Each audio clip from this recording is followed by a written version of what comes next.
ever sa operation ng AFP na Marines or any member of the armed forces na branch would be assigned to a security detail for a congressman or any na politiko, at part of course sa PSG.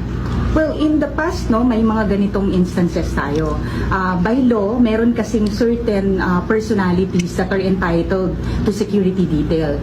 Kasi ito nga Presidential Security Command natin, AFP talaga ito. No? So kung ano man ang what is deemed necessary for us to perform detail to certain personalities, that would be depending on kung ano yung kung ano yung entitlements ng individual. Pero yung mga Zaldico, let's say he's a member of Congress, is there any instance na would justify na ang armed forces ang magpapadala ng detail para sa kanya?